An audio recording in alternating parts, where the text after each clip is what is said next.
All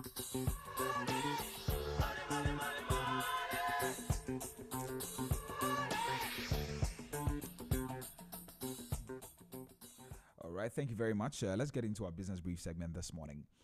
Now, let me start with a simple but powerful question, like always. What would you do if money suddenly became cheaper? What would you do if money suddenly became cheaper? Not free, not abundant, but cheaper. Would you expand your business? Would you take a loan to invest? Would you hire more people? Would you finally start the idea you've been sitting on? Or would you hesitate because you've seen this story before? Now, across many economies, when interest rates begin to fall, economists actually get excited. They call it a period of cheap money, quote and unquote. And the theory sounds very beautiful, that lower interest rates will lead to cheaper loans, and cheaper loans will mean more borrowing. More borrowing will mean more investment, and more investment will mean more jobs and more growth. Let me take it again. I'm saying that the theory is that lower interest rates will lead to, or will mean, cheaper loans, and cheaper loans will mean more borrowing. Once the loans are cheaper, people will borrow more. And when they borrow more, it means that they'll invest more. And when they invest more, they'll be able to create more jobs. And more jobs will also lead to more growth. Now, very simple. Almost too simple. And right now, as interest rates begin to trend downward here in this country, many people are beginning to ask that, are we on the brink of something big? Is this the moment businesses have been waiting for? Is Ghana about to enter a new phase of economic transformation? Those are some of the questions on the minds of people.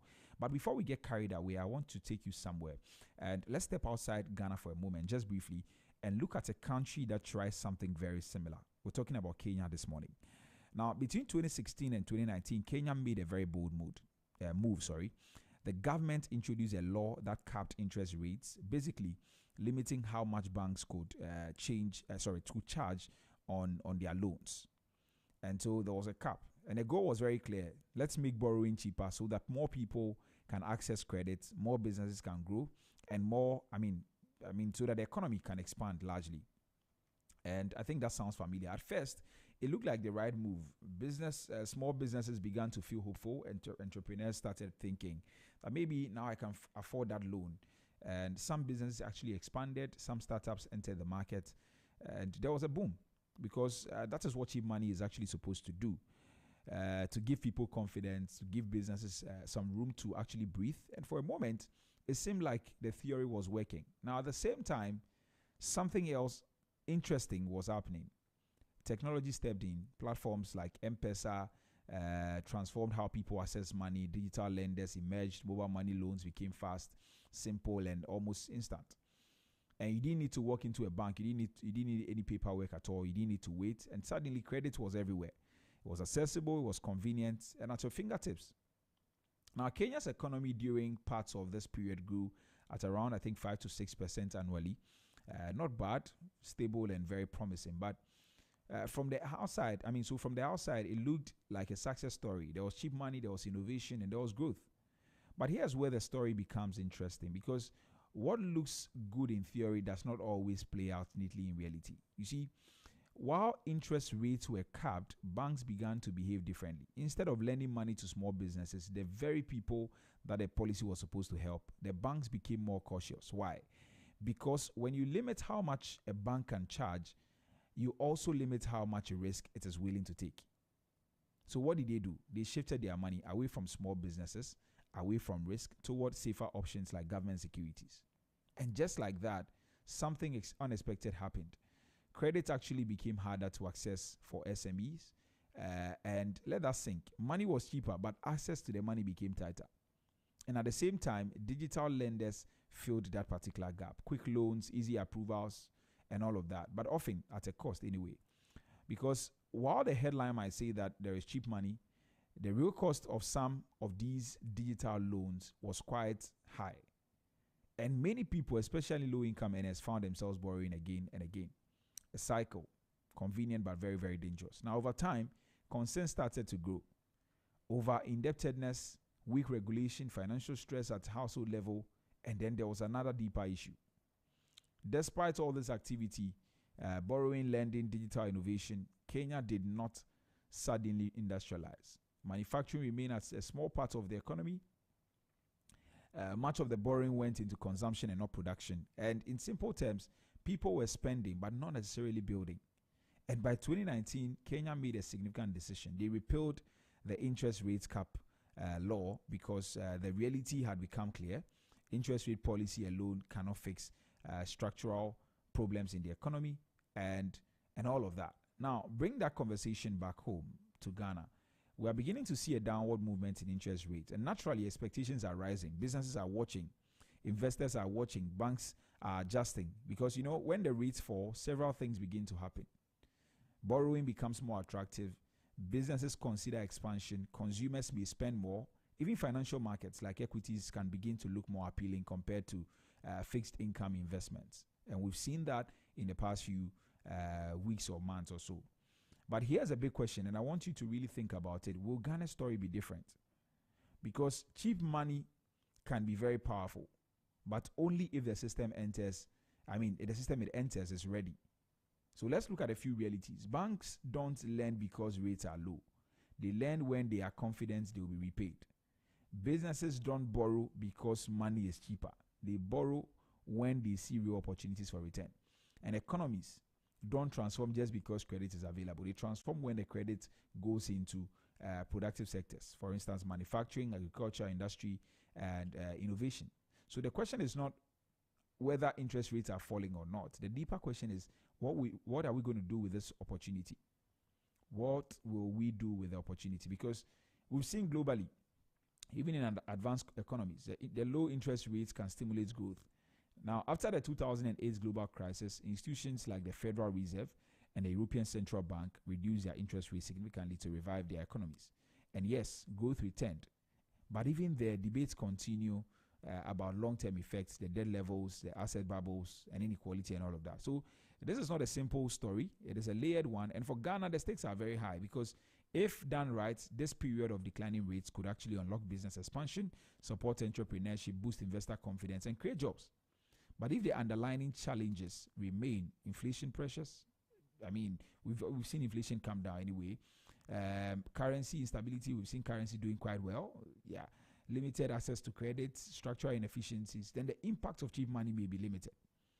And we could end up with activity without transformation, movement without direction. And that is why today's conversation is very important. We are not asking whether money is becoming cheaper. We're asking whether this momentum can actually change the trajectory of Ghana's economy.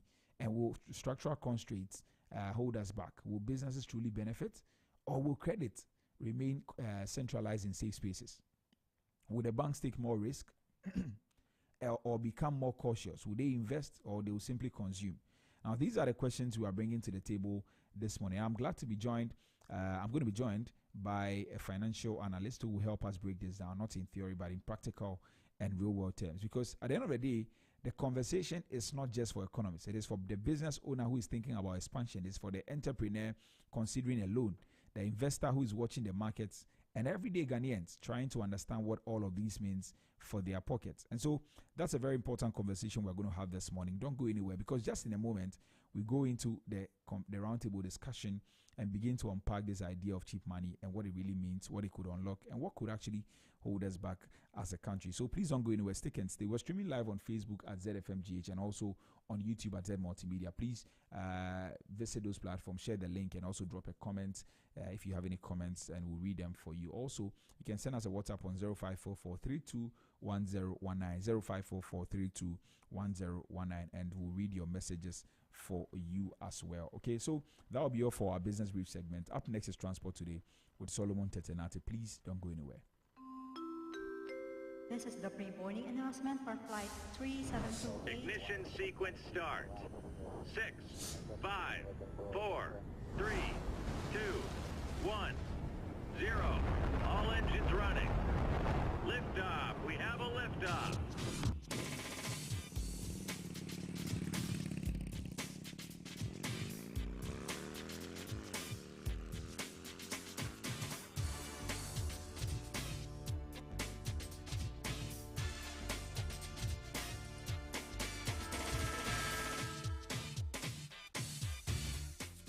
All right, thank you very much. Solomon Tetenate is here to bring us Transport Today. Solo, good morning.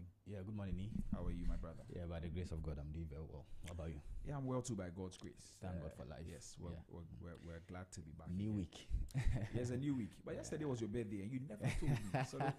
So look, you didn't do well. No, honestly. But I told you, but I think you didn't. You don't. I didn't take it serious. You didn't take it serious. Well, I Because actually always thought you were think I'm joking. joking. Yeah, Yes, exactly. But I actually. and told you. also in the situation, I mean, how you said it, I couldn't have believed it. You know, Yeah. but belated happy birthday. Thank you so much. Yes, Thank I you so pray much. that this new year, God will take you Amen. a lot deeper into Him. Amen. And I mean, I know how deep you go in the Lord determines how far you go in Yeah, life. that's true. And so once the Lord is taking you deeper, it means that you're going to go very far. Amen. And I pray that everything that your heart desires, the Lord will do for you. Amen. Wherever you step, the Lord give that land to you. Amen. And you'll be favored in the sight of men Wow. and also in the sight of God. Amen. And you grow in the stature of the Lord.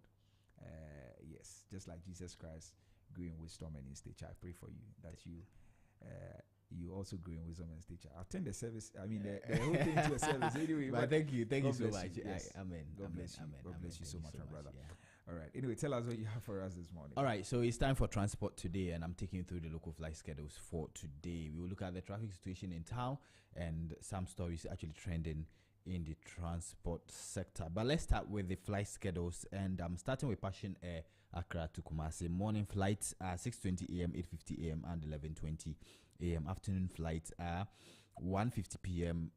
and 4:20 p.m., 1:50 p.m. and 4:20 p.m. And then the evening flight is at 7:20 p.m. and it takes 40 minutes to get to your destination. Now, Accra to Takoradi, the Passion Air morning flight is at 6:20 a.m. and then afternoon flight is at 4:20 p.m. Morning flight 6:20 a.m. and then afternoon flight is at 4:20 p.m. and it takes 50 minutes to get to your destination. Accra to Sunyani Passion Air has only one flight available for the day at 9:10 a.m. and then Accra to Wa also has only one flight available for the day at 9:50 a.m. and it takes 1 hour 40 minutes to get to your destination. Now, Accra to Tamale Passion Air morning flight 6 a.m. and then afternoon flight at 12:20 p.m. and 4 p.m. It takes 1 hour 20 minutes to get to your destination. So that's for Passion Air. Now let's look at Africa World Airlines, how their schedules also looks like today. So Africa World Airlines Accra to Kumasi morning flights are 6:20 a.m., 8:40 a.m. and 9:40 a.m. 6:20 a.m., 8:40 a.m. and 9:40 a.m. and then afternoon flight are 12 p.m., 2:20 p.m. and 3:10 p.m. 12 p.m., 2:20 p.m.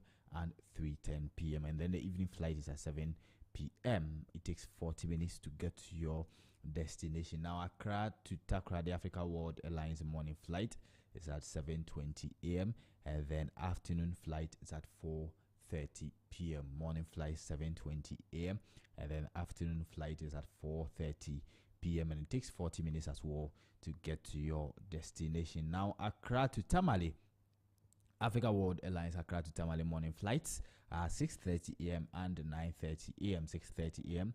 and 9:30 a.m. and then afternoon flights are 12:30 p.m.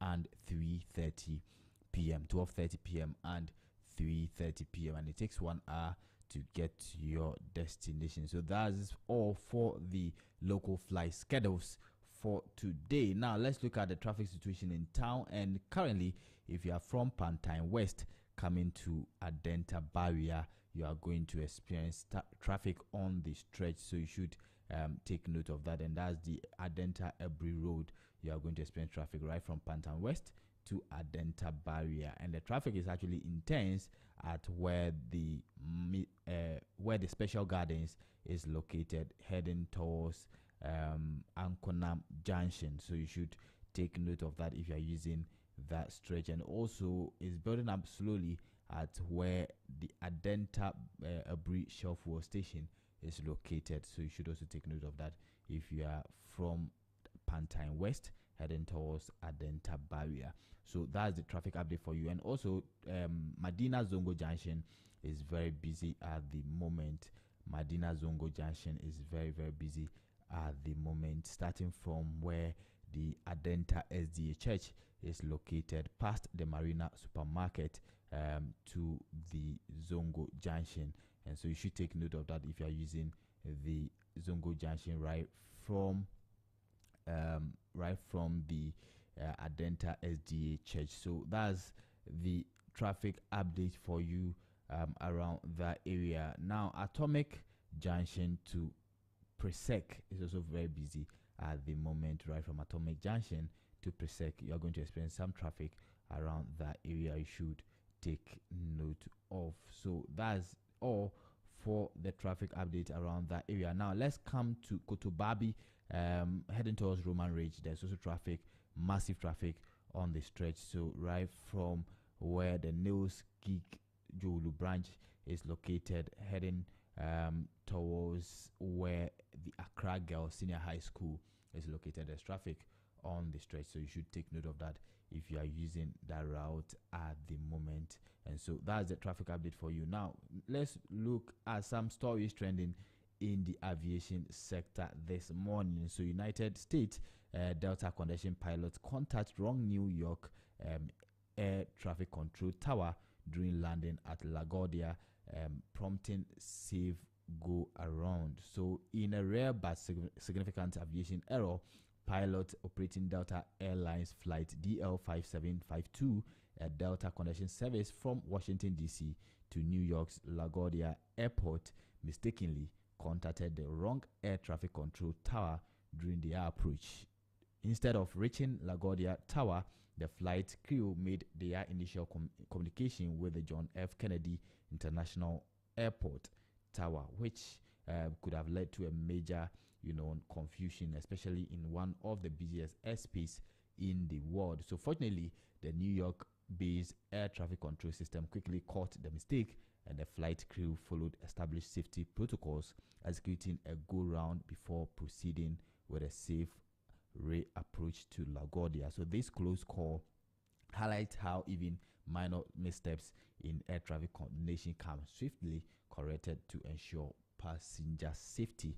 And so that's coming from the air aviation sector. So before I leave, Qatar Airways joins Emirates, Etihad Airways, United Air Canada, and more in extending travel waivers for 2026, flexible changes and refunds to support stranded travelers. So Qatar Airways is offering its passengers an incredible level of flexibility for travel between February 28 and June 15, 2026 as part of an extended travel policy waiver. So as travel continues to recover from recent disruptions, the airline has announced an initiative that will allow passengers to make changes to their bookings or opt for a full refund for unused ticket values. This announcement is part of Qatar Airways' ongoing commitment to provide its customers with peace of mind while traveling, especially as the uncertainty around global travel continues to affect many plans. So these are the stories trending in the aviation sector this morning. And thank you, Nitrebi Hammond, for having me. All right, thank you very much, Solomon Tetenate, for bringing us transport today this morning. All right, so the show continues. This is the Business Breakfast on Zed 101.9 FM with me, Nitrebi Hammond. We're going to get into our market trend segment shortly, but we'll take a quick break, and then when we return, we get into all of that right here on the Business Breakfast on Zed 101.9 FM. Please don't go anywhere. Stay and enjoy this one by Carl Clotty. We'll be right back.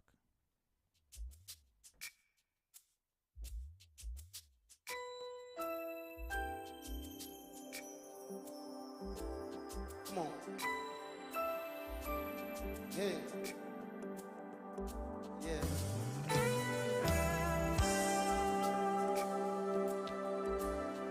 Story of my life. Listen. I've searched all through eternity, couldn't find myself a friend who loves me so deeply the way that you do. Jesus, you've been true to me since I met you. Promise me you will never leave me. Ever since you've stood by my side, my one and only God, you're my everything. You're God over everything. My one and only God, you're my everything. God over everything.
you're my everything.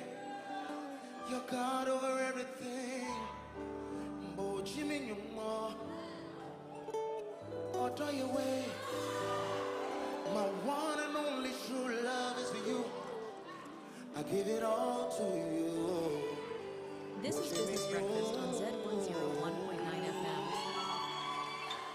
Now everybody sing. Get me. Welcome back to the Business Breakfast on Zed 101.9 FM. You're still tuned in here, right here on your lifestyle, your leisure, and business platform. That was Calclote with one and only. All right, let me give you some good news for you this morning. If you're ready to step into your dream home, if you've been hoping and praying and wishing to step into your dream home, then I've got some good news for you this morning. Lakeside Estate has got an exclusive offer for you. Now, with this offer, you can own your own house in just 2 years with no interest repayment. Yes, you heard me right. You can own your own house in just 2 years with no interest repayment. This offer gives you affordable payments, flexible home purchase plan, quality homes, and lifestyle choice. And you also get to choose from a variety of beautiful homes in any of Lakeside Hills clusters. Yes, of course. So your future awaits. Just imagine living in a home you love with the freedom to invest in your dreams without the burden of interest. Just imagine that. So as your CIMG Real Estate Company of the Year for the 4th time, we offer you hassle-free home acquisition. And all you have to do is to place a call to us today on 020-477-5042, 020-477-5042, or 020-477-5040, 020-477-5040, or 050-1418-622, 050-1418-622. Call us now. Don't miss out on this incredible opportunity. Call us now to learn more and also schedule a tour of our available homes. Lakeside Estate, we say quality home for all. All right, so like I said, we're going to get into our market trend segment very soon, exactly 2 minutes after 8, and we'll get into the conversation shortly. I'll take another quick music break, and when we return, we get into the market trends segment right here on the Business Breakfast on Zed 101.9 FM. Please stay tuned.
Mawo boy wale mawo no e fonko bogbeno enyela yito ike pamo e kokuranya bano mawo boy wale mawo no e fonko bogbeno enyela yito ike pamo e kokuranya bano mawo chepo bio shele feshona shia mawo chepo maho shele feshona shia enyela yito ike pamo e kokuranya bano enyela yito ike pamo e kokuranya bano.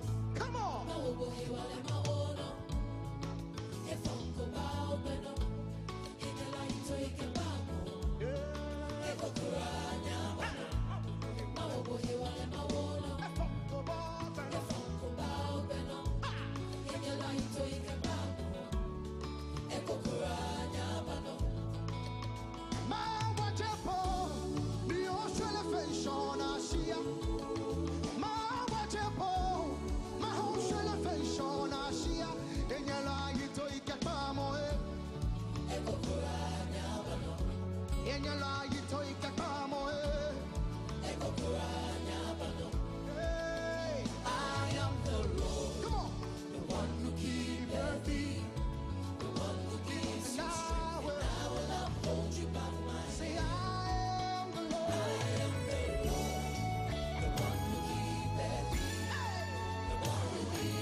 gives you strength, and I will uphold you by my hand. I am the Lord, the one who keepeth thee, the one who gives you strength, and I will uphold you by my hand.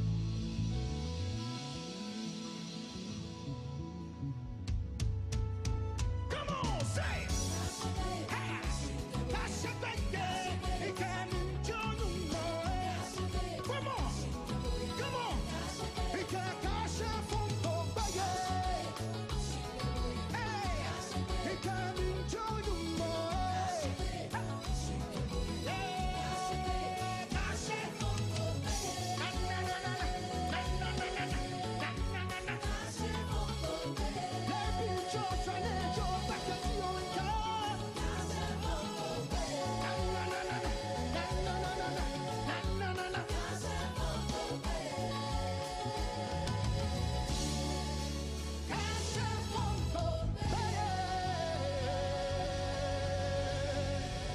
Woo! Come on.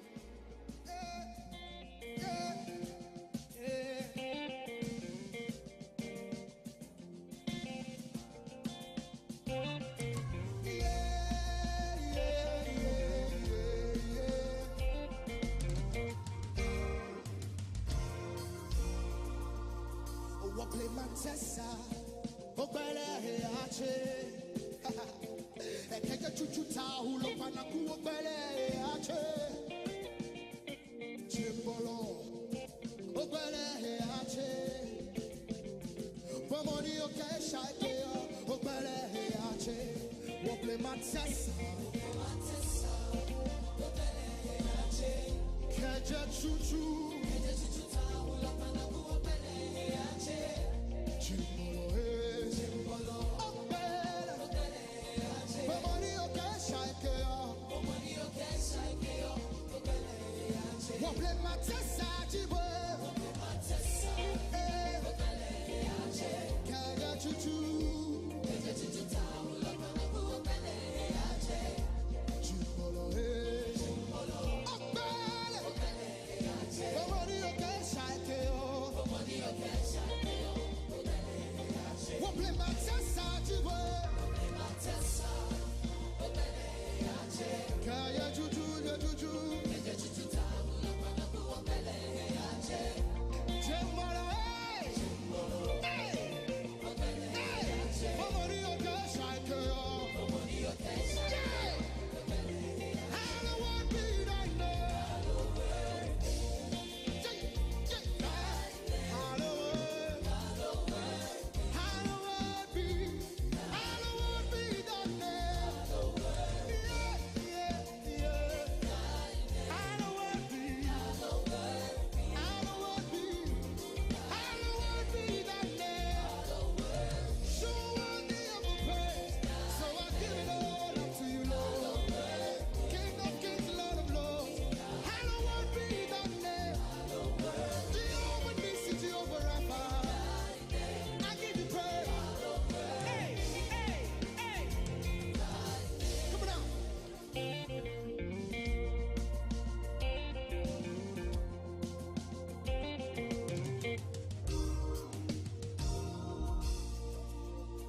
Not that no true law, but we want me joy. Hey, j'imagine faire quand des boys à que she a joy. She gon' me joy. We sure take a when John come for boy. You are the Lord strong and mighty, so you are worthy to be praised. Hey, what play my tessa, me walk passa. It's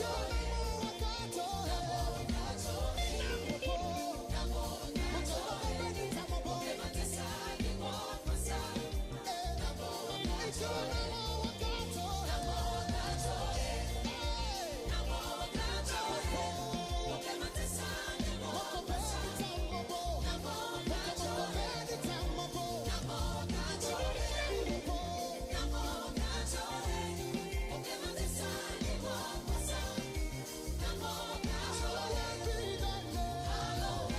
Lift up your hands, come on.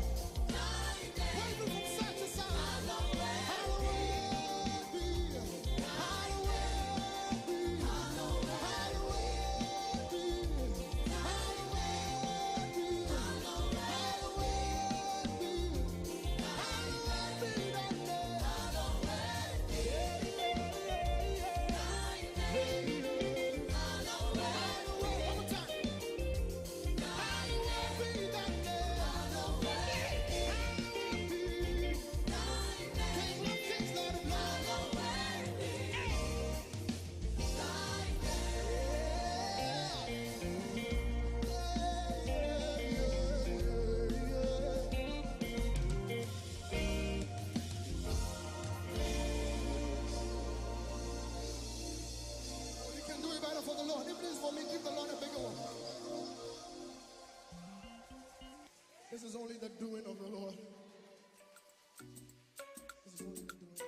so true, yeah. And what wrong? Yes, what do you need more? Send your sit down with the way he loves me, yes, so. Send your sit down with the way you love me, yes, so. Oh, oh, oh, oh, oh. Tear down, tear down. Yes, you don't hear me, tear down, tear down, tear down. Yes, you don't hear me, tear down. All right, welcome back to the Business Breakfast on Zed 101.9 FM with me, Trevi Hammond. That was Dale by Calclotti. I'm going to play you that song very soon. But we're getting into our market trend segment this morning. And today we're looking at the T-bill market. We want to see exactly what went on in the last auction. And we're seeing some very interesting things going on there. I mean, the Treasury bill auctions actually continue to face some pressure. And the latest results actually highlights a growing concern in the domestic debt market. I mean, in the most recent auction, government missed its targets by 1.69 billion Ghana cedis, raising just over 3.2 billion Ghana cedis out of a projected 4.39 billion Ghana cedis. Now, while investors still showed interest, particularly in the short-term 91-day bill, overall demand actually fell short. At the same time, yields are beginning to edge up across all the tenors, suggesting that investors are demanding higher returns, and higher returns amid shifting expectations. So, what exactly is driving this combination of weak demand and rising rates? Is this liquidity? Is it liquidity constraints, inflation concerns, or strategic repositioning ahead of the upcoming bond issuance? And what does this even mean for government borrowing and the broader economy? And that's exactly what we are unpacking this morning with Emmanuel Batting, our in-house economic analyst. Iman, good morning. Yeah, good morning. How are you doing, my brother? Yeah, I'm doing very fine. And how are you doing? Yeah, I'm doing well too, by God's grace. Thank you very much for making time to join us this morning. You're welcome. All right. Okay, so let's start from here. Government actually missed its target by 1.69 billion Ghana cedis. So what are the key drivers behind the shortfall in the latest auction? Thank you very much, and good morning to all our cherished listeners. I have to first of all say that I think the shortfall is even too small. You know, I wanted a big gap. I felt the shortfall could have been wider than what we see. Why do you say that? Yeah, of course. You need to look at the interest rates on treasury bills today. Do they attract you? Well, they're not very. So. They are not attractive. They are not. They don't attract you. And generally, it is the case for many investors. And that is not even the point I want to make. The point I want to make is that investors have a certain expectation. Investors believe that the interest rates are likely going to rise. And therefore, they are not going to lock up their funds in T-bills now. They are going to wait. When the interest rates go up, then they invest. And that is why even when they want to buy a T-bill today, they would not buy it at a certain price. So when you typically look at the auction results, one of the things you see is that one, government missed its target. That is true. But in addition to that, it is not all bids that were tendered that the government accepted. I hope you can observe that with me. Yeah. For example, when you look at the 91-day bill, the government received a total of 2.5 billion bids, but accepted just 2.2 billion. They received 762 million Ghana cedis bids for 182 days, and they accepted 661 million. 54 days, they received 625 and accepted 359 million. That tells you the selection, the acceptance, selective acceptance playing out here. And it's usually a function of the yield. So anytime you look at things, number one, government is trying to manage its costs. But more strongly, investors are also demanding higher rates for the monies that they want to invest in the T-bill market.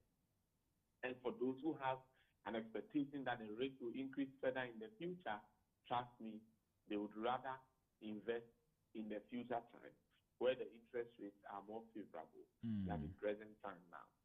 Because in addition to all of these, investors can also see what is happening in the general market, what is really happening with other financial assets as well. You know, so they are looking at those alternatives. But of course, you know, you can clearly see that expectations, investors looking at other alternatives, and even liquidity concerns, you know, is why we are seeing this shortfall. But it is not a collapse, total annihilation of confidence in the treasury market. I think it's just a cautious recalibration that we are seeing now. I see. So, would you say that because the rates are beginning to, increase, you know, government is beginning to raise the interest, that is why people are holding back their cash? Not just that. I just think that because people actually expect that the rates will go up. I see. All right. Anyway, but we're also seeing continued investor preference. And for the 91-day bill, I think this is something that we continue to speak. Are there some new things that are happening that is actually driving that? Or it's still the old things we've been talking about? I think it's still the old story. So number one, the risk profile of Ghanaians. Ghanaians are risk neutral to risk averse. You know, the average Ghanaian investor is like that guy, name him Samuel, who goes to bath. Before the shower falls on his body, he uses his feet to test the temperature of the water before eventually his whole body comes under the shower. Why? It's because he doesn't like risk. And we see that a lot. They will tell you they are going to the beach. And it will be even, the water that comes to the shore, they are even scared of that one.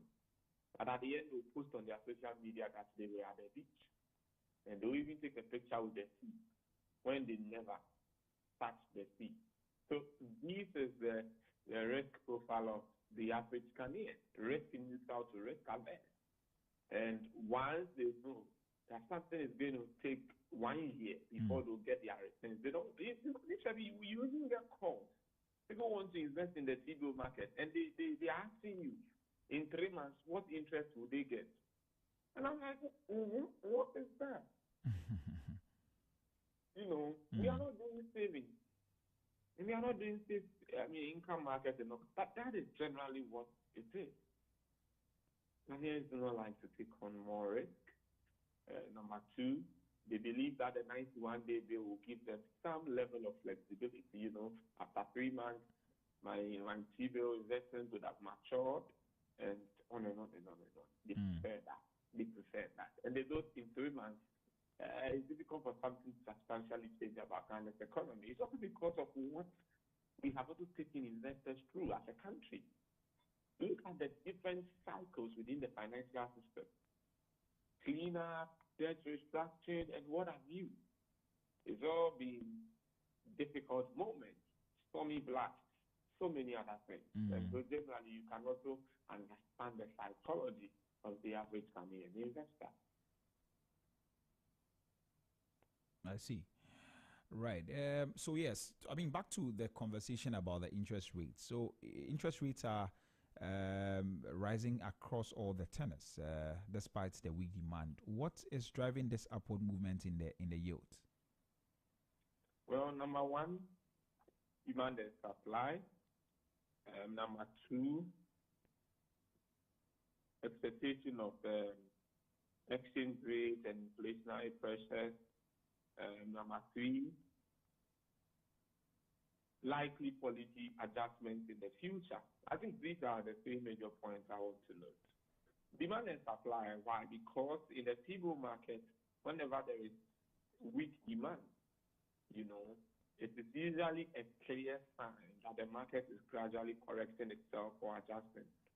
You know, fewer investors are willing to participate. And so the government necessarily must offer slightly higher returns to be able to attract sufficient bids. And so it's a classic demand and supply issue, as we know, in economics and financial market phenomena. The second I mentioned is what investors are looking at, the fact that they are looking at the risk factors, very essential. And they are looking at inflation, what it could be in a few months. They are looking at the effects and how situations will be. So if they accept that these risks will come to pass, then they will demand higher compensation now. Okay. The point is, if this risk will materialize and things will cost more, and you compensate me very low for keeping my funds for some period, then the purchasing power I would have will be significantly curtailed or limited or reduced to a very large extent. So that is the other point. Now, investors are also sort of positioning themselves ahead of any likely monetary policy changes. I'm sure you know monetary policy, government has decided to issue some bonds. Yeah. And that is investment to the investor. And well, we don't know what the bond yield will be, but I'm sure they'll be targeting around 10 to 15%. That is better than the T-bill market, of course. And not all will remember the haircuts they've had. Trust me, people will still invest in the bond market. So these rising rates, I don't think are contradictory at all. I think they are the market's way of rebalancing incentives to attract participation. That is how typically the market runs. So could that also be one of the reasons why people are holding back it from the T-bill market, because they want to diversify into the bond market? Really, could that be one of the reasons? It's possible. It's possible. It's possible. And you remember I spoke about other alternatives when I was speaking about. Yeah. So it's highly possible. That is right. But I would not go there. But I know you would. Let's move on. So the report also suggests, what we are seeing, repricing of investor demand. Can you break down what that means in practical terms for our listeners? Okay. So when investors adjust the returns they require, or the required returns, before they express any willingness to lend to the government, that is what we call repricing of investor demand. So they are looking at the risk and they are looking at the value, and they are saying that, you know what, if you don't give me this return, I'm not going to invest in T-bills. That is essentially what it means. So instead of accepting previous, returns or yield levels, the current prices, for instance, 4%, 5%, and the like, investors now demand slightly higher interest rates so that it can compensate them for the perceived uncertainties that, they look forward to, as is a word. And like I mentioned earlier, it could be FX issues, it could be inflation, it could be the entire economic outlook of the country, especially in the face of Iran, in the face of Israel, and of course, the United States. As we sit and as we speak today, literally, we all do not have any clue. We don't have any idea how long that conflict will last. We don't know what it could escalate into. And all of that is information that means something for the investor, because for the investor, these information are immediately, reflected in asset prices. And so an investor typically does not joke with the efficient market hypothesis, which explains how information affects financial security prices. I see. All right. But to what extent are inflation expectations influencing investor behavior in this auction? Well, like I've said in the past, it will be a very important factor that investors look at, and trust me, it's inflation expectations. I have said it before that inflation expectations sometimes is more powerful than inflation itself. And so, although inflation may be trending downward, it is where investors think inflation is headed or what inflation would be in some time to come is what is going to shape their investment decision making today. So essentially that is the point. That is the point. If they think prices are going to increase, then they will demand very high interest rates on the T-bills so that they can preserve their real return. Yeah. Look at the utility tariff adjustment. That has an implication for inflation. If the currency goes south, inflation will also go south. It is going to affect it. See that. And inflation is a major variable that investors are particularly including in their model. They are pricing that as part of risk, and that is why it is of so much essence to them. You see, and you see, sometimes this is what we also look at to tell you that yes, inflation is trending downwards, but we expect it to go up in the coming months because of the behavior of investors. Right.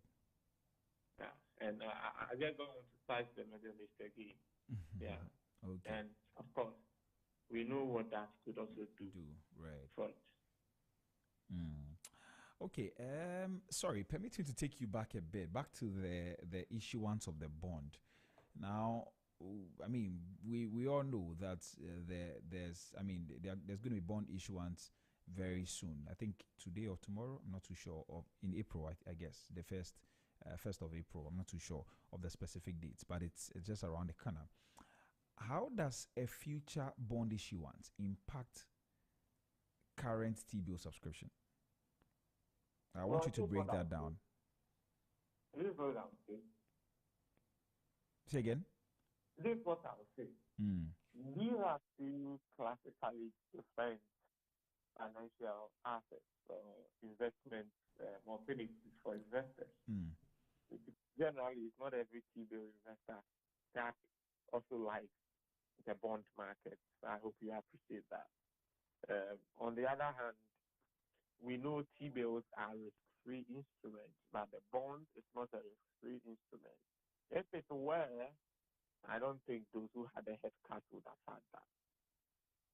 Now, the point is that some investors will shift their attention to the bonds because they believe without a central doubt that bond yields historically are better than interest rates on T-bills. So they know that. You see, and because of that, they will move their investment into bonds. Number two, some investors also believe that, the bond yield, the bonds to be issued, that yield will be like a bench, like a standard against which T-bill rates or T-bill, as it were, returns must match. Very, very critical. And so generally, I don't see that investors adopt the wait-and-see approach, waiting for the bonds to be issued, for the interest rate to be, they are going to see investors moving there. Before the bond issuance, one of the observations we made was that people were not investing in the T-bill market as much, and the next thing, they all moved to the equity market.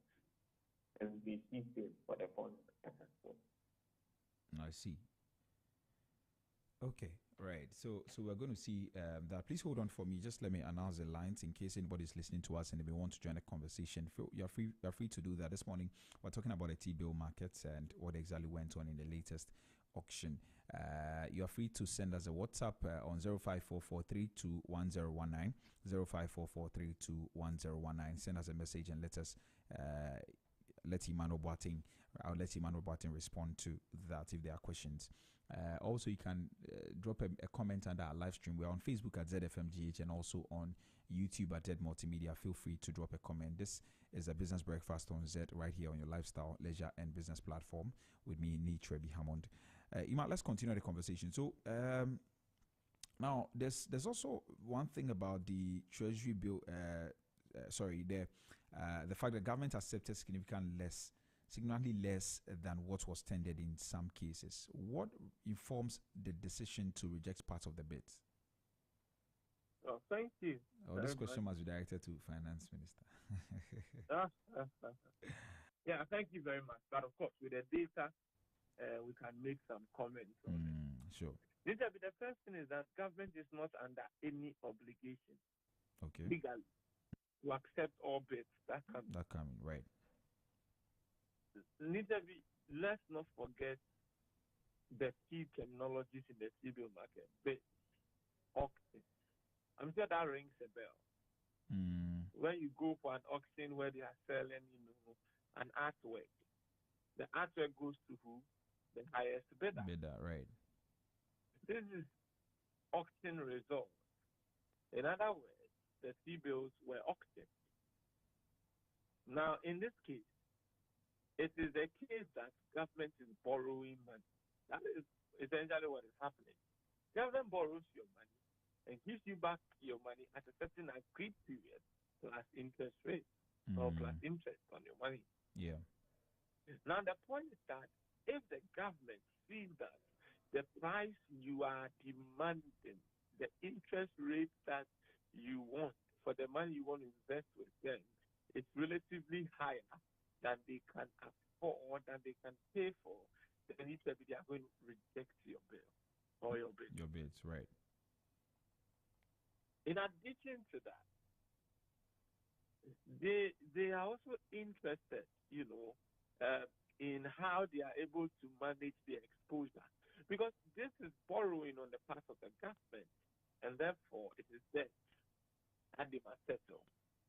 So if you accept a bid offering higher, requesting higher interest rates, then it means you will be paying back the debt plus the interest at a relatively higher amount than previously. And so that makes it very important, and it explains why some bids are rejected, especially the expensive one.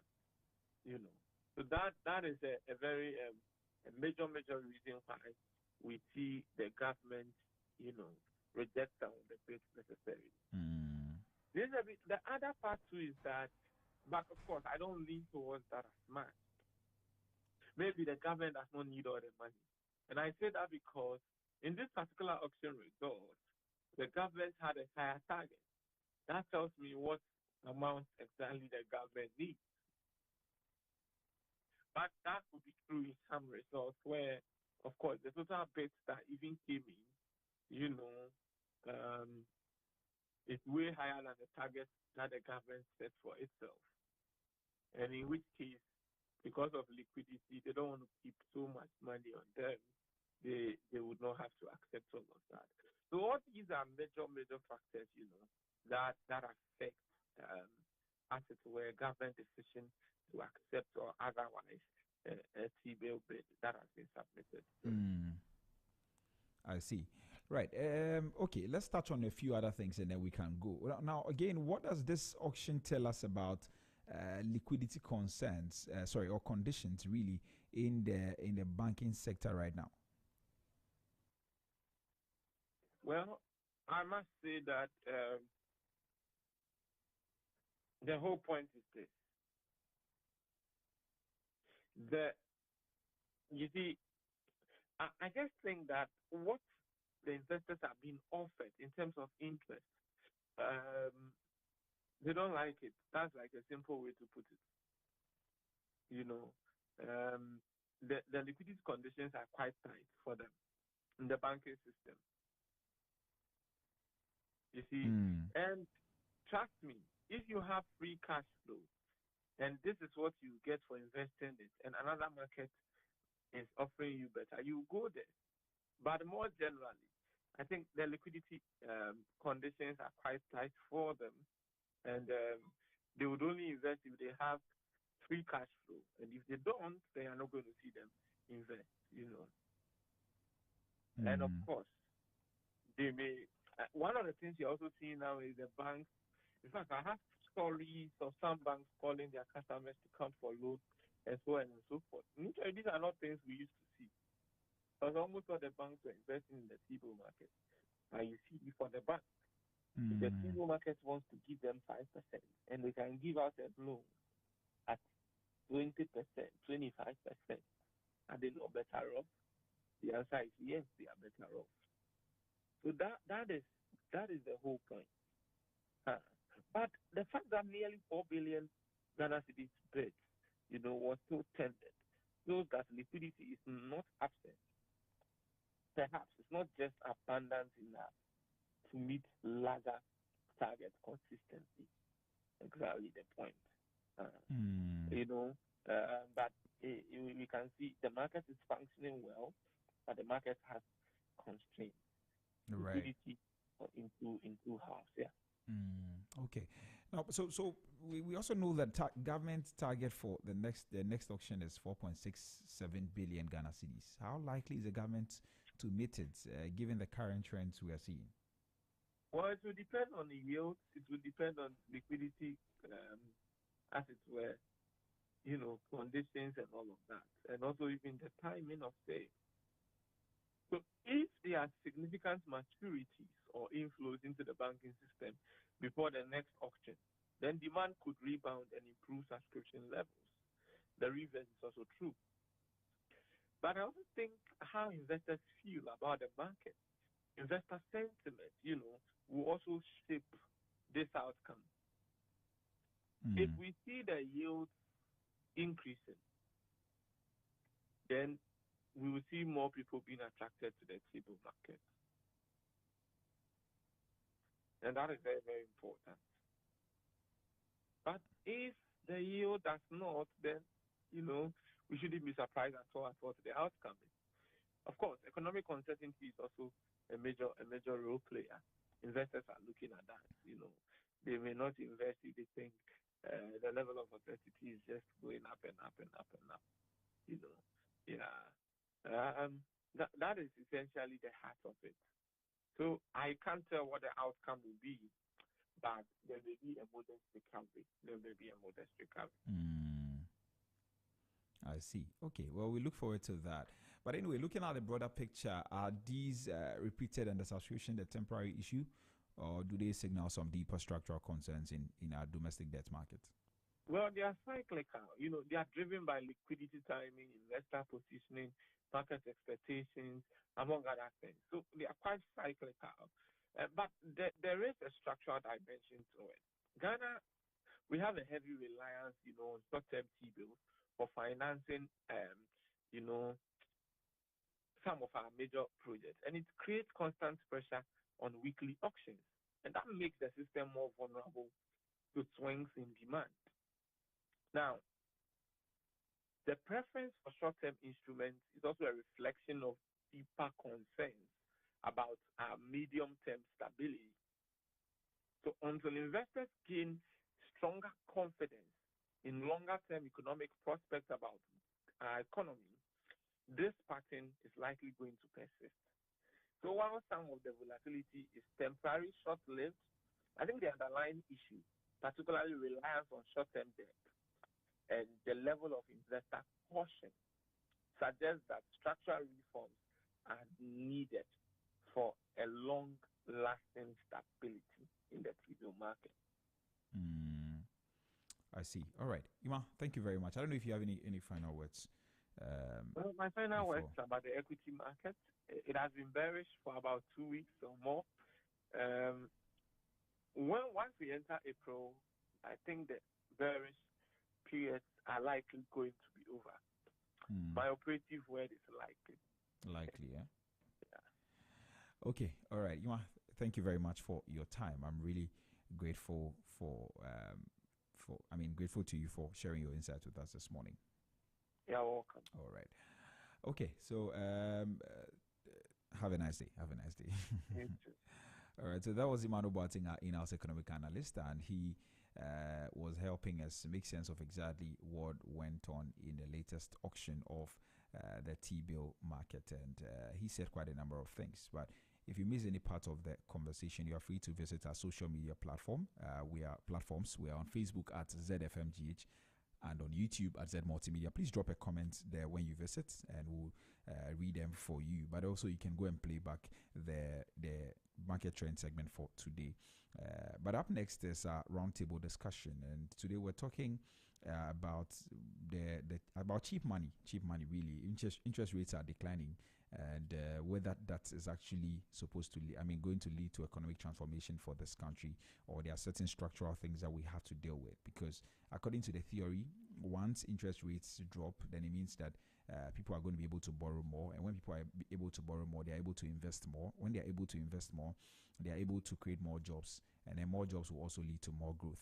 Yes. And so as we are seeing interest rate decline, the question we are asking is whether that is also going to lead to economic transformation for this country. What are the bottlenecks? What are the issues? And these are all the things we're going to talk about. I have a financial analyst who will be joining me shortly. His name is, let me withhold his name for now. When he comes, we'll get into that conversation. Please enjoy this one, and we'll be right back.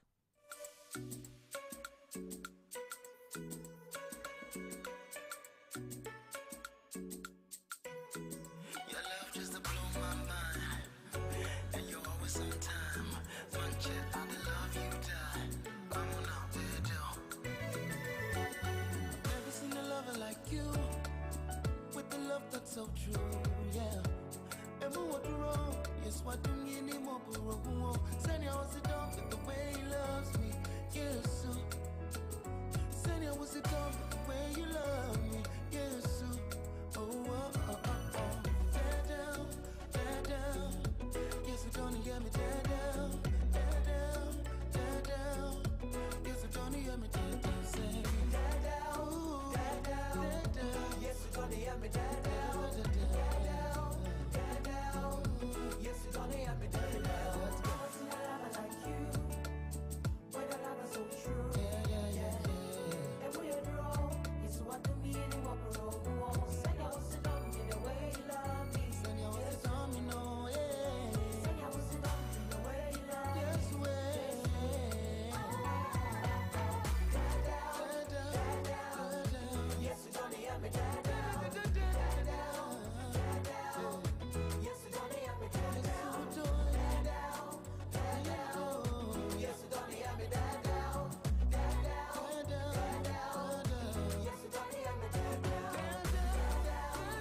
Z101.9 If FM. there is something you cannot do, my God, I am yet to know. If there is something you cannot change, my God, it is yet to show. You the do I'm simple. You're the Lord, you are mighty in battle. Before you, my issue is little. Nobody did like you. But God to serve. Oh, Wendy, we are done beyond Wendy. You spoiled there for me. Done beyond Wendy. Yeah, yeah, yeah. Oh, Wendy, we are done beyond Wendy. You spoiled there for me. Done beyond Wendy.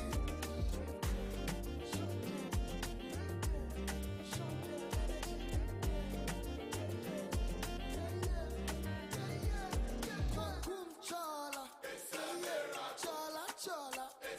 What did I do to deserve this love and kindness? I did wonder, wonder. And then so I don't count my blessings, cause it's been interesting what the Lord they do for me on the level. Chala, chala, chala.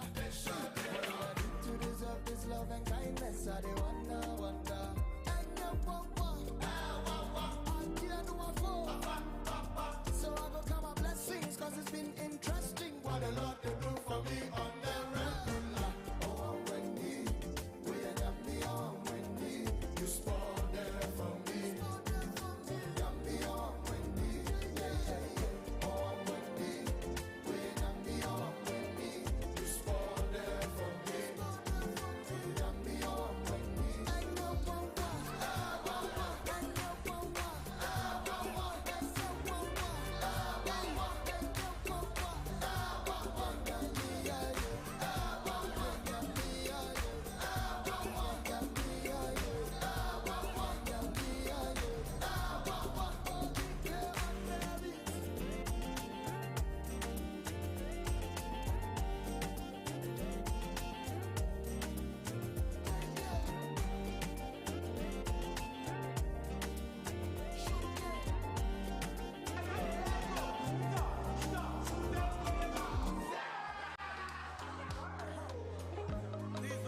All right, welcome back to the Business Breakfast on Zed 101.9 FM with me, Trebi Hammond, and that was This Fire by Grace by Pastor Edwin Darson. Right about now, we get into our roundtable discussion for today. Very important conversation. Now, if you're just joining us today, we're asking a question that sits right at the heart of business, banking, and everyday life here in Ghana. We're talking about declining interest rates and cheap money. What does that really mean? Who benefits? Who doesn't? And most importantly, can it truly transform our economy?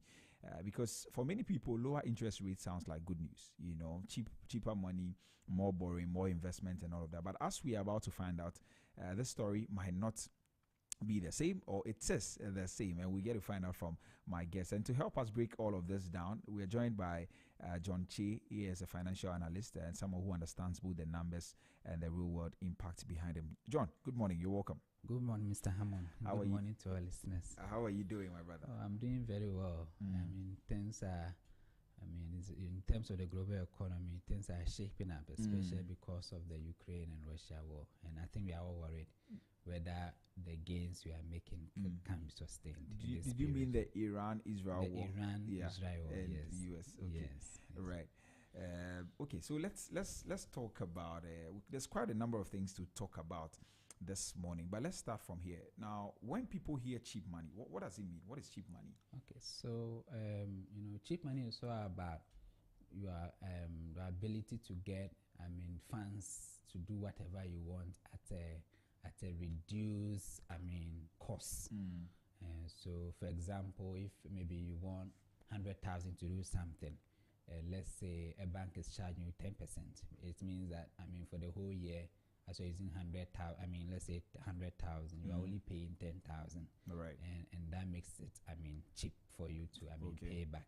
Okay, so we are talking about you getting funds at a reduced cost, so that doesn't cost you too much to pay for that fund. All right. And does it mean the loans are now affordable? Exactly. Or they are less expensive? Which is which? So now, clearly looking at how the economy is moving, where we are seeing declining interest rates, it means that loans have become very affordable to households, businesses, and even to the government, especially when the government is being preparing to go back to the bond market. So we are seeing a lowered rate for all kinds of the various players in the economy, so that we can all get cheap funds to do our businesses. And this is very important to see, because you see, cost of fund is just one aspect of cost when it comes to whether you are doing business or even the government. Right. There are other costs involved. So in proportionate terms, it shouldn't cost you too much to get money to do business. Okay, there are a lot of examples in developed economies which suggest that, especially in Japan and Germany, got to a point they were even giving loans at a negative rate. Do you know what it means? It meant that you can borrow money, start paying, get to a point they will tell you are finished paying. And that is what, if you have such a scenario, businesses can borrow and go into serious industrialization. But at the end of the day, if the business doesn't even progress, they can sell the assets and just pay back the capital. But assuming in the Ghanaian environment over the years, where we have been borrowing around 30%, what it means is that, like, if you just borrow 100,000, we are paying 30,000 in just 1 year, and that is so huge. But if you look at a business cycle, how much do we make as profit? And when some of these things are happening, then people will tend, business is risky, and there's other source of investment that I can make free money without sweat, like treasury bill investments and the rest. What we encourage people to go into investment. So real asset investment. So it's very crucial that at this moment that we are seeing the rate declining, we all take advantage of it. Okay, we'll look at how we can all take advantage of that. But talking about cheap money, just to take you back a bit. So at what point do we say maybe money is cheap? At what point do we say that so in an economy, especially like ours? Yeah, so me personally, what I believe is that when it comes to cost of funds, it shouldn't be a double digit. Okay. It should be a single digit. So anything below 10%, I feel it's cheap money. That's cheap money. But because maybe over the years we have been borrowing at a high rate, even 15, we are happy. Okay. But some countries are borrowing. So let me give you a typical example. There are industries or companies in US and there are companies in Ghana. Now, when it comes to cost of funds, Ghanaian companies are paying between 20 to 30. The US people are paying between 3 to 5. So in effect, no matter the import duties that are put on imports, what happens is that once they are getting money at a very cheap rate, they are already beating you with that 25% margin, right? So which means that no matter what you are to import, looking at the efficiency and the rest, their goods will be cheaper than what is here. And that's where people will find it convenient to import and than to maybe buy locally. So we don't, in any serious economy, you don't joke with interest rate.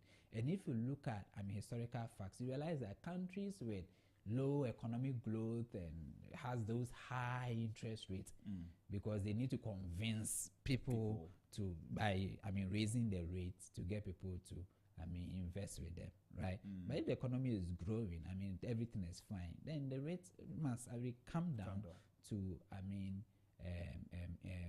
span out economic growth. And I think this is the best opportunity for us. I think we have never witnessed that before, to get inflation around 3%. You see treasury bill around 4.8, and then lending rate also trending downwards. So it's a very good opportunity for us, so all of us, to take advantage of it and go into serious industrialization. I always say that it looks like countries like Ghana, looking at the revolution of countries where people move from agriculture to industrialization to service and the rest. We are not seeing that massive industrialization stage. So, and that's why there's that high unemployment. So in this economy where we are seeing the rates coming down, businesses are, borrowing, massively, because at least they don't know what will happen in the future. So they are taking advantage of the opportunity. And once, people can, borrow at that low rate, clearly very soon we will see the economy transforming. And that's what I'm really saying. Very soon we'll see that transformation happening. I see. Well, but if I am going to go by your view on in terms of cheap money, it means that we are not there yet. We are not there yet, yes, because see, even our neighbor like Cote d'Ivoire, their rate is very low. Cape Verde interest rate is around 3 to 4%. Wow. Cape Verde is an African country. Namibia rate is below 10%. Cote d'Ivoire rate is also below 10%. So we have not gotten there yet. But I know history. So how then are we celebrating too early? Yes, because this is the first time we are experiencing something like this. Do you get it? Okay. So I don't think that's it's the valid. time. It's valid yes, to for celebrate. us, we are seeing progress. Do you get it? What is the rate currently? The lending rate. Lending rate. So now the policy rate is around 14. So the GR is around 11. Okay. And the GR is the standard rate they use to, add their risks. And then, so if it's 11, it means that you can borrow between 11% to 19%, depending on your risk profile. But personally, I have issues with this risk-based lending. Because see, the problem is that, assuming, let's say the GRR is 11%, as a bank, because that you feel the person is a bit risky, you are adding another 9%. Normally, what I see from that is that, the person you feel is risky, you also charge that same person high interest rate. Yeah. Now, you see, the person you feel is risky, what kind of business is the person doing? And looking at the rate you are charged, you believe that in 1 year, that person can make that much money. So maybe this is also the time for banks to move away from risk-based lending to maybe performance lending. Kenya has done that. I think just last year around November, Kenya government and their central bank came to the point that they are abolishing this whole idea of risk-based lending, because they have realized that it's rather increasing non-performing loans. But could that be the reason why we are also seeing a lot of non-performing loans? Exactly, because the point is, if you give a loan to a high-risk person, and because of that you are charging that person high rate, what does it mean? You see, you are seeing the person at high risk because you believe the business likely to collapse. So you want your money quick. You see, the whole idea is that you want to get your money quick, so that no matter if it extends to a particular year, you are safe. But the point is, you are rather putting yourself in a very high risk environment. You are asking that person to go into high risk business to generate enough returns to give back. Mostly they are not able to do that, so they end up using the same capital to pay. How sustainable would those businesses? Would those businesses be sustainable? Right. Clearly no. So with this whole issue of risk-based lending, and because of that, looking at the risk profile of maybe they should move away from that, maybe to graduated. If you charge the person, let's say 20%, and the person has made full payment for the first year. Clearly, that risk is no more there. So you have to come down a bit because you're giving that same loan to a rich company or person at a very reduced rate. That person who can even make triple of that money because they have big investment, you are giving to the person at a lower rate. And then the one-man business, the small businesses that are already struggling, you are suffocating them again with high interest. What happens? When they get to a point they can't make enough profit, they will run away. Yeah, as simple as that. Do you get? And in a typical business, it's difficult to make a net profit of 30% in a year. What I mean is that if you take all the costs away from the revenue, it's difficult. And the cost of money is around 20 to 30. What are you doing? You are suffocating that business person. So there's no way the person, if the person is even paying, then he's either he is doing a whole lot of things and making sure he doesn't default. That's why he is doing that. And that is why personally I love the current environment. Okay. Just before you get into that, so you're saying they should move from risk-based lending to performance-based lending. To performance-based lending. Yes, the performance-based lending is where you look at. So, for example, let me give a typical example of there's something called Islamic finance. Yeah, I've seen that. I've seen Islamic. Now, what they do is that when they borrow you money, they don't believe in interest. And the reason they don't believe in interest are three things. The first one, they feel like it's a cheat to the borrower, especially the borrower is not able to make more than the interest rate you are charging. Okay. Which means that then the person end up paying with capital and the business will collapse. The second point is that they also believe there's also a cheat to the lender because in times of inflation where business are making high profit, the bank will lose from that angle. And then the last thing is that they believe that, when you do this kind of, if you charge interest rate, people doing businesses that with big profit, maybe may have social impact, but because it's making them big profit, those are the people that will be attracted to lend. So those into social things that affect us, positively in terms of our social implication, you're not going to, because those things don't earn much. So for example, like people, if a business is into children care, elderly care, how much should the person get from it? So you will never be interested in that, but those ones are important. So because of that, they forbid interest. Now that's how they do their business. You come for money, then you agree that when you make profit, you share it in a particular ratio. When you make loss, just be frank. Come, tell us you have made loss. You won't pay anything for that year. That's why I'm talking about the performance-based lending, where when you give the money, you allow the person to bring his financial at the end of the year. Look at the profit the person made. Either you share the profit. Maybe you can't do that because that is more rigorous way of doing it. But then you can think of, okay, this is the profit the company has been making or the business man has been making, 30%. Okay, so to be sustainable, then I'm charging a rate of 15% or 10%. When that happens, it gives the businessman the comfortability to, do his business without that serious consequence of defaulting. Are you getting it? Yeah. And that's why the Islamic fund, and that's why, they want to come to Ghana. The Bank of Ghana has set up Islamic banking and the, what they call it, committee to look into it. Well, I'm sure the traditional banks are against it because this has happened before. And they resisted it. But this one, I'm not seeing a lot of resistance. Okay, but I think that's a good thing, right? Yeah. Risk-based, personally, I feel it's a cheat to the poor people, the one-man businesses and all that. Let's move away from that. Let's go to performance-based lending. Let me get something well. So for the performance-based lending, or for the for that, if a bank wants to, if you want to go for a loan go for a loan from a bank, and does a bank have to see your performance in the past? Exactly. Now, I'm asking that because, so how about a new business that wants to set up? Okay. So how would they be able to get there? For a new business, they even need maybe 2 years or something free interest loan. Yeah. Okay. Where looking at, maybe you look at what the person is presenting. If you feel it's something, profitable, you can allow that person a space of, let's say, 2 years moratorium not to pay interest. Right.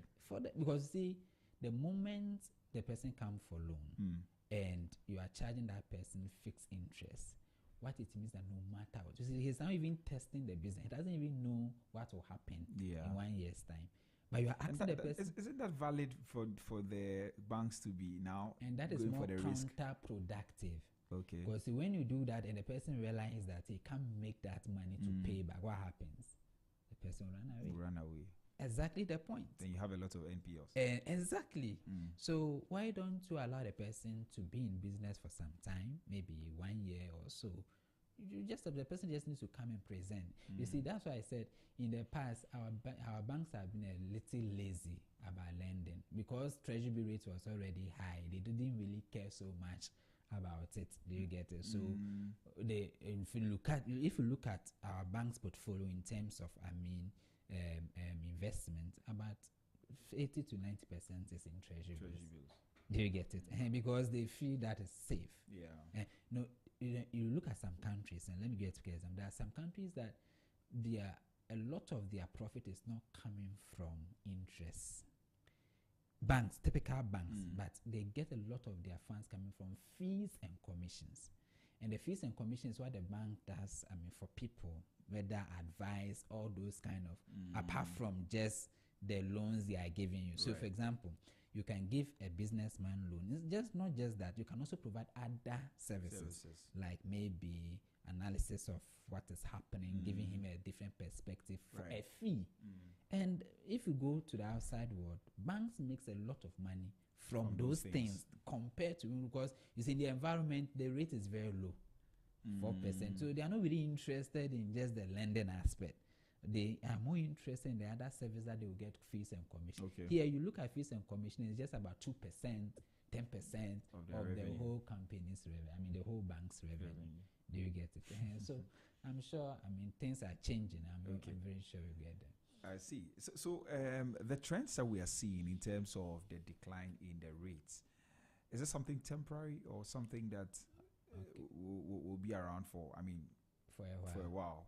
Okay, or maybe even more structural. The only challenge that is happening now is the issue of the U.S. Israel Iran war, which is likely to affect oil prices. When oil prices affected, clearly inflation will come back, and when inflation comes back, clearly central banks need to take action. That's why they will start increasing monetary policy rate to curb inflation. Do you get it? And that so I think I listened to the Bank of Ghana governor last week. He was talking about, in fact, in his expression, he's just hoping that the war does not continue for long. Because if it happens, there's nothing they can do but to go back and start increasing the rate to curb inflation. Do you get it? So clearly, it largely depends on this external factor, especially when oil prices are involved. And looking at now the threats and everything happening to the extent that US now want to even go to the ground. The risk is high. So for now, we can't say it to be sustainable for long. If it wasn't the war factor, then I'm sure that this can last for about 2 years. But now that the war is affecting inflation again, and it's likely to even lead to effect, it's going to affect exchange rate and a whole lot of things. Maybe we may not, see this over a long period. And that's why I'm saying that businesses need to take advantage now. Okay. Do you get it? Before the war escalates and inflation starts and a whole lot of issues, we can take advantage now. We can take advantage now. We need to think about expansion. We need to think about, and the banks are also willing. The banks are now writing letters to companies to come for a loan, and they are even proposing a very flexible. They are now proposing a very flexible rate and a long tenor, and this is a very good even to individuals, not just business, but to individuals. GCB, for example, is approaching a lot of company employees to get a loan around 15% over 7 years. That's a very good opportunity to buy. Yes. This is a very good opportunity to buy your dream car that you have been thinking about at a very lower rate, around 15%. So as far as it lasts, but it's not advisable to take loans to buy cars, is it? It depends on a lot of factors. Because some people, when they get a car, the benefit that comes out of it will exceed the cost. Okay. So it depends. That one depends on Alright, a lot okay, of that's contextual factors.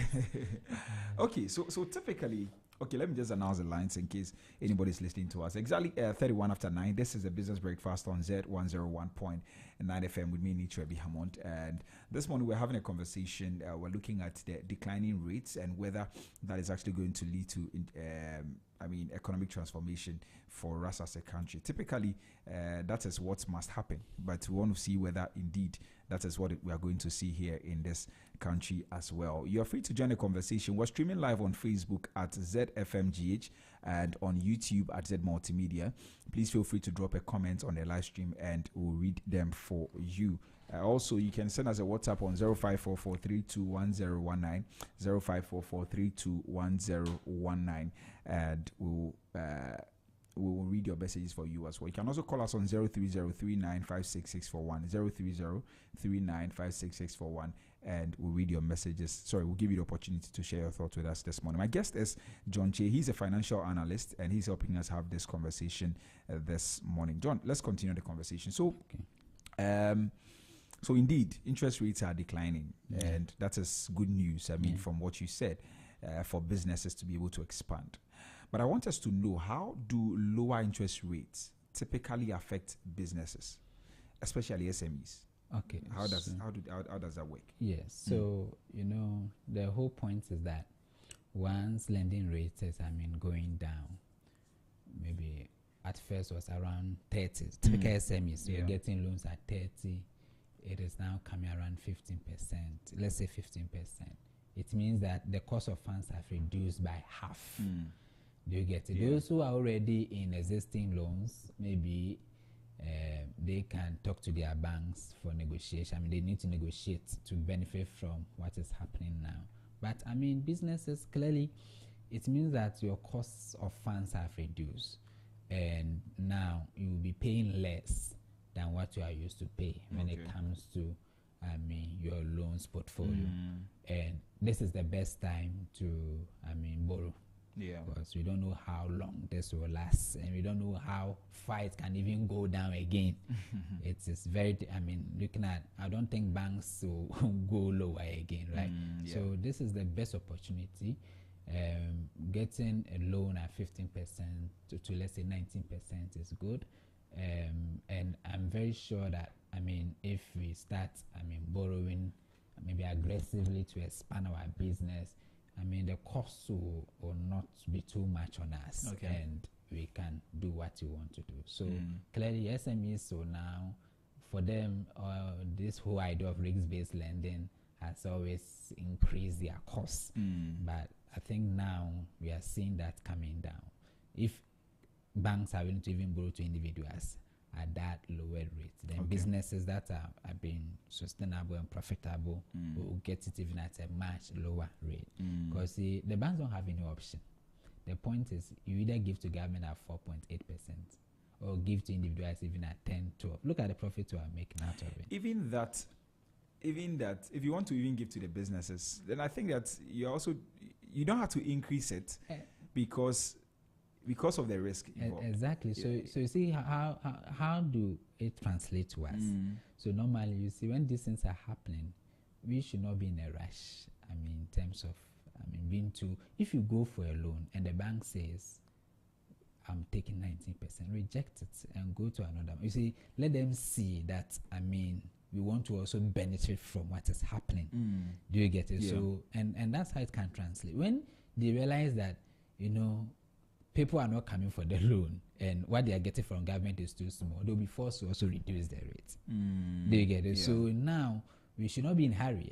That once you go for, we should also be able to reject the bank's office. If you go to a bank as SME and the bank is charging you 20%, go to other banks. Now there are a lot of competition now because the treasury rate has lowered. There are a lot of competition among the banks to get more customers in order to, because they have targets to achieve for the year. They didn't, I don't think they anticipate something like this. Do you get it? So when we also make it a point that we understand the current economy and their rate must come down, it will force them to bring it down. Do you get it? So if you go for loan 90, treasury base around 4, I can't pay 19%. Right. So you should be able to negotiate. What is a realistic rate that the For SME now, should go for? I think 14. 14 is okay. The point is, you see, if the bank is giving you at 14, do you know the interest they are making, the additional interest compared to their previous portfolio? That is additional 9%. So they are making a premium of 9% from lending to you, right? And maybe that's the risk that we are talking about. Do you get it? So now the policy rate is around 14, GR is around 11, and mostly the lending rate should be 11 plus or minus, depending on the risks. And that's why I say I don't even believe in this risk-based profile issue. So 14% should be okay for businesses. Banks must understand that whatever is happening is for economic transformation. You see, in the past, if the investments we are doing is into government, which we all know the inefficiencies in that sector, we are not going to see any massive economic transformation. They must be partner to this agenda of transform the economy. So they should also, the objective is that, yes, we are part of Ghana's industrialization, economic transformation. So we also, able to reduce our rate to allow businesses to also expand. So that we are all, at the end of the day, we all benefit. It's not like the banks, because they are reducing their rates, they are losing. They are not losing anything. Because the point is, you can't sit in a bank and be making 30% in a year, all because you are giving money to people. Do you get it? You are giving just money to people. You must come into the business arena and support businesses to also grow. And when that happens, when businesses expand, the credits, people will also borrow more, right? And then you also expand your profit. So the whole thing is a triangular something that happens in an economy. Everybody benefits. Now, what the government is doing is that he wants cheap money. That's why he has fought to reduce the rate to 4%. Treasury rate is auction. So when they go and they are auctioning, but the government says, I'll only pay 4%. Whether I like it or I go. And they have been able to force, the financial institutions to also reduce their rate. That's why we also need to also fight for them to reduce the rate for us. What affects the financial institutions?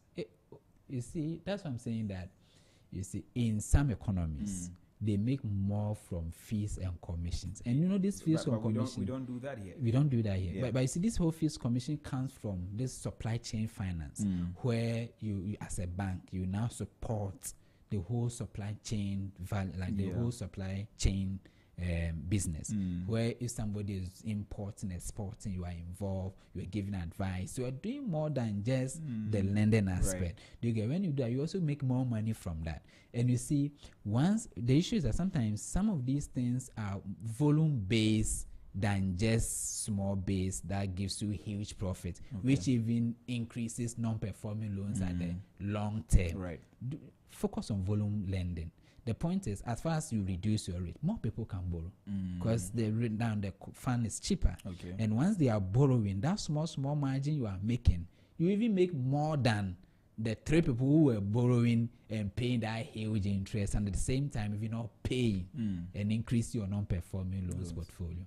Do you get it? So, we should all be in this together.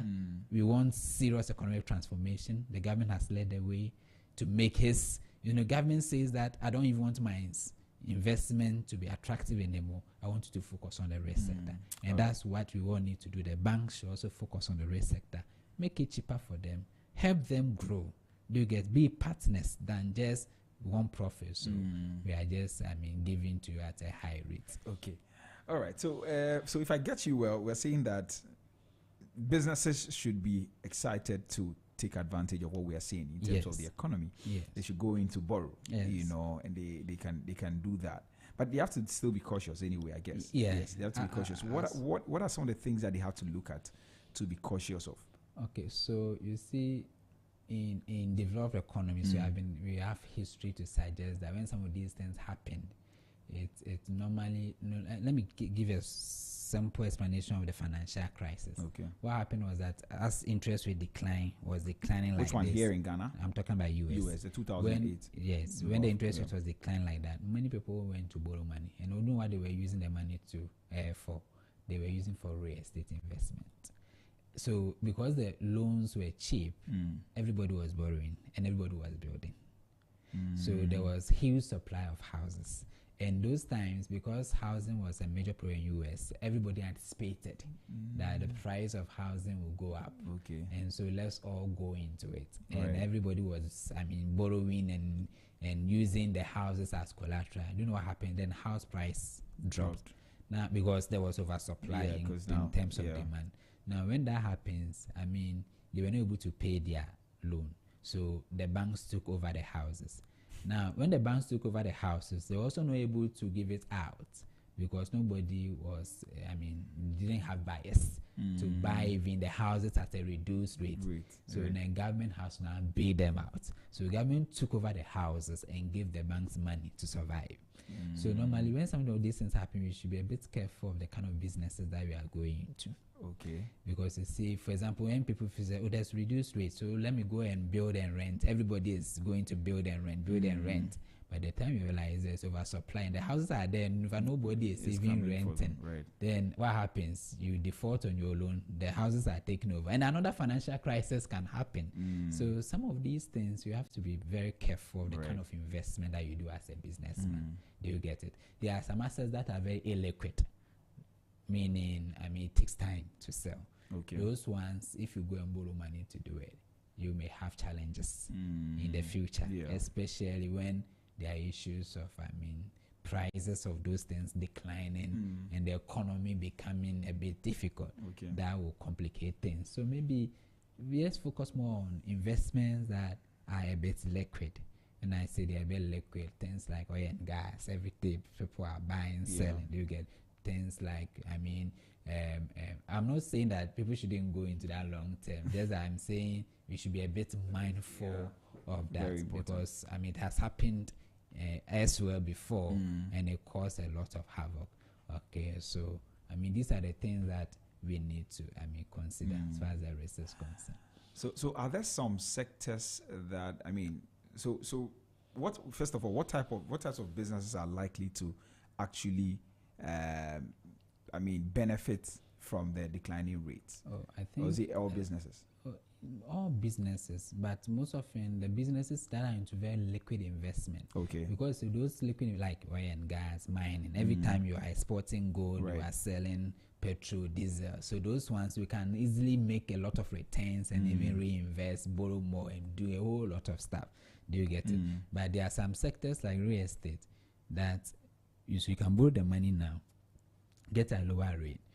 Okay, and then even the building takes time. The building takes time, and then when you are done, you're not going to take about a year. You are not looking for a buyer and a whole lot of things. Those ones you should be very cautious about those ones. You shouldn't, be too excited and borrowing so much to do a lot of real estate. UT Bank first. I think it was one of the banks. Is it Unibank?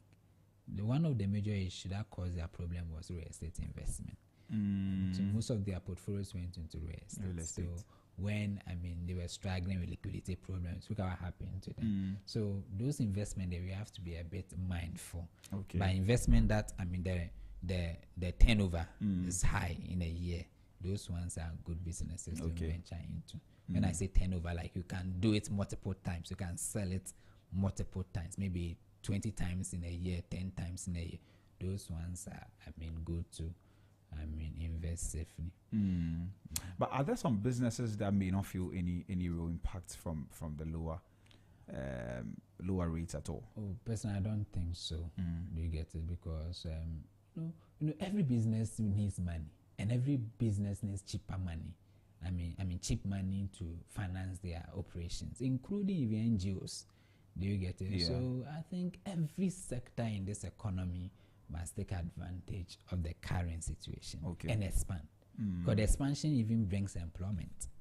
So you see, sometimes you look at the overall effect of what is happening, you realize that it's going. That's why I said it's going to can lead to massive economic transformation.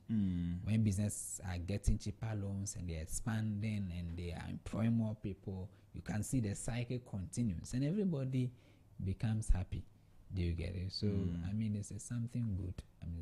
Something good. All right. Yeah. Let's bring it home.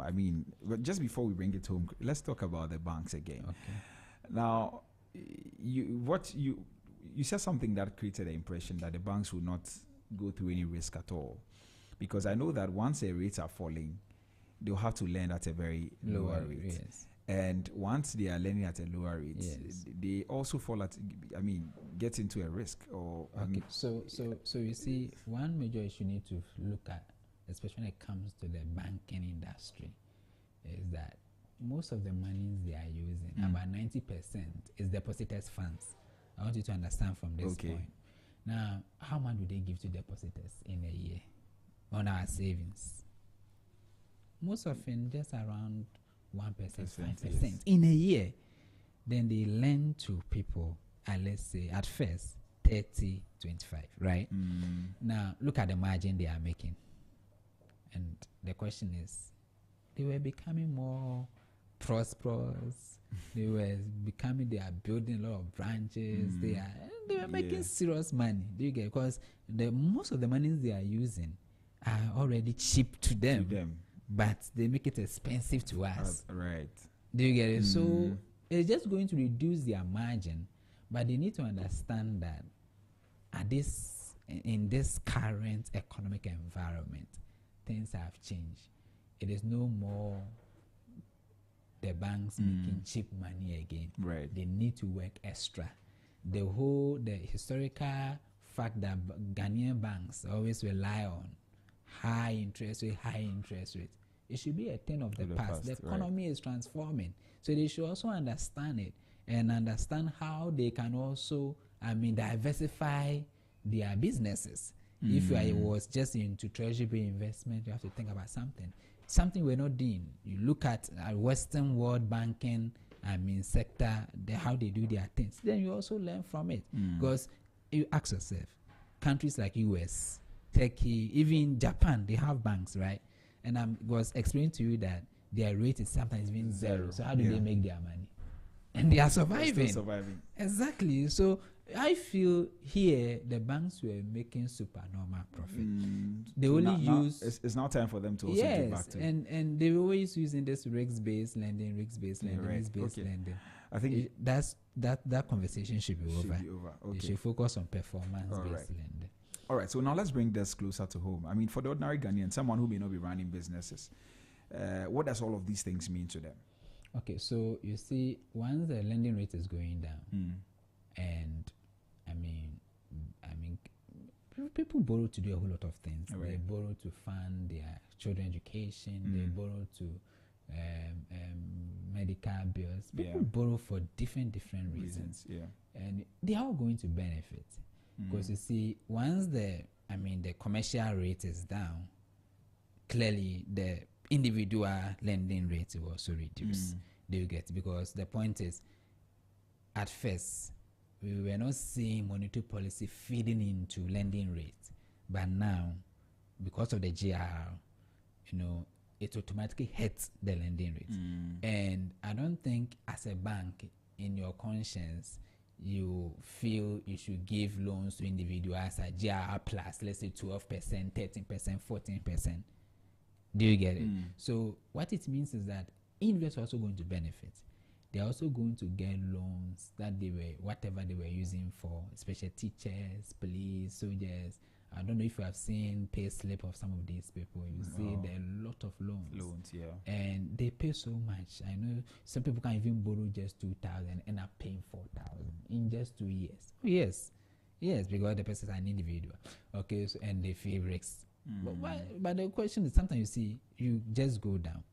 A policeman or let's say a soldier, a teacher who is with controller, which you are assured that you get your money through controller. What is this whole idea of risk? So there's no risk. Exactly. Really. So except maybe the person is not doing a formal employment where then there's no means of getting the money. So you have to chase them and all of that. But the point is, if all the non-performing, what do they do to it? They write it off. So in the long run. Exactly. So the whole idea is that bring the rates down. And so to make people, there's a loan called, I don't know if I've heard of Snappy About or something. I know somebody who went for such a loan, and the person is paying ridiculous rate in a month. Then the question is, what do you expect that person to use the money for? And in that short period, you want the person to make that huge profit to pay back. Now, if the person is now struggling to pay back, then you send your people to go and chase after this same person. You have charged him so much that there's no way he can make that money to pay back. So sometimes the basis of our lending, which has always been this risk base, as I said, Kenya has taken that out. And when they took it out, even just a year, they have seen a drop in their non-performing loans. NPLs. Yes. Because you see, if you give me a loan in a year and I know I'm supposed to pay 15%, 10%, clearly, even the kind of business that I'll go into will not be too risky. You see, as when you give me a loan of 100,000, you are saying in 1 year I should pay 30,000. You know what you are telling me to do? To go to very high risk that can give me high profit. It is only high risk business that give high risk profit. Yeah, that's true. High profit. So what is that? You, the bank, you are rather even tell the person that you are high risk, going to high risk business. And it affects them. Exactly. Right, so and they'll come back to you. As we're trying to wrap up, our time is almost up. Sometimes when I'm having conversations, I don't know where the time goes. But anyway, so should people be thinking of borrowing more? Should they be thinking of saving more? Or maybe changing their financial behavior in some way? So in this current environment, clearly savings will not yield much. Okay. Because savings is normally into treasury bills when you save at a bank. Right. So not yield much. So now our thinking should be more about business. You can decide to buy shares, right? And you can decide to go into business. This is the right time to, because assuming you invest, you put 10,000 in a bank, in a whole year, you are going to get 480 cedis. 480 cedis in a whole year. I will even spend the money. So clearly, those investments are no more attractive at all. So maybe we should think of going into business or buying shares or doing real asset investment. That's where the money comes from. But even the stock, Ghana Stock Exchange currently is being bearish for the past. So the issue is, you see, one thing we should never overlook is that, you see, in times of war, the stock market is affected. And I always advise people that when stock prices are rising, don't follow it. You see, the mistakes people do is that you don't follow the market. When I say don't follow the market, is that when it's already rising, you don't go into it. Because there's no asset that moves in a straight line. Always they have to come back, resettle, and go again. So the best time to do investment in shares is when prices are falling. That's the best time to do investment. You wait for a while for it to drop and then you invest in it. But you know, when the stock market was doing about 50%, 40% was being announced everywhere, then all of a sudden everybody wants to go into stock. Do you get? When it happens that way, clear the price will start crashing. Oh, okay. But as the price is crashing, don't lose hope. Okay. Just wait and start even buying more. Buy it gradually. As it falls, you continue buying. Okay. You realize that by all means the market will turn again. And we have to know that shares are for long-term investment. It's not that short. You want 3 months profit too. It doesn't work that way. So it can even take you 2 to 3 years to make your profit. Yes. Okay, so we said all these conversations to ask whether we are leading to an economic transformation. Yes. So I want to know what is our economy well structured to be able to benefit from the declining rates? Yes. So you see, yes, just that there should be a lot of education. You know, whatever is happening, I said maybe, it's not, we must really communicate the benefits so that it gingers people's interest. Who must take communicate? advantage? The government must play his part. Media must play their part, especially as we are discussing something like this. You know, it gingers people's interest. Oh, okay, so this is what it means. This is what I can do. Do you get it? Yeah. If you don't educate, the thing will be happening, and by the time you realize, the thing is gone. So we must educate more. We must, spread the information more. Banks should also reach out to to more people to borrow, because now they need volumes, not just the margin. The margin. Okay. So bottom line, are we on the brink? Are we on the brink of economic transformation, or just experiencing another cycle? I think the agenda of the government was to do all these things to spare private investment. Okay. And I think that path is now clear. We are moving gradually towards it. The only risk now is just the war risk. But if the war ends and it continues like this, trust me, 1 year's time, we will see where our economy will be, especially the private sector part. Okay. John, thank you very much for your time. I'm really grateful that you joined me this morning for this all important conversation. And I hope that our listeners have picked a thing or two and they will apply to, their financial decisions around this time. But I'm really grateful to you for coming. Thank you. Thank you. And thank you, listeners. Okay. All right, so that was John Che. John Che is a financial analyst, and he joined me this morning talking about the declining rates and its impact on businesses, and also whether we are on a journey or on the brink of a transformation, economic transformation, really. And so from the conversation, there's been quite a number of things. But businesses, the point is that you can go and borrow. But when you go and borrow, asset to where church or hunkakra. So that's the banks will bring the rates down for you so that you can pay.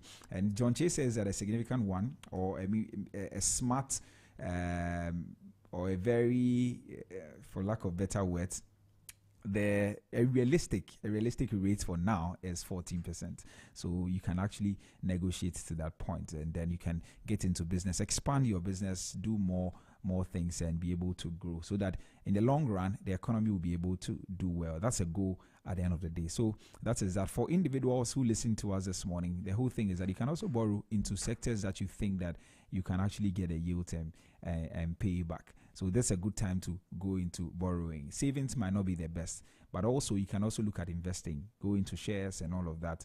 And he says that the best time to be able to, to invest into shares is when the market seems to be crashing or is bearish. And then when you invest more at that time, you'll be able to get the returns in due time. So that will be all for Business Breakfast on Zed this morning. That's all for our roundtable discussion.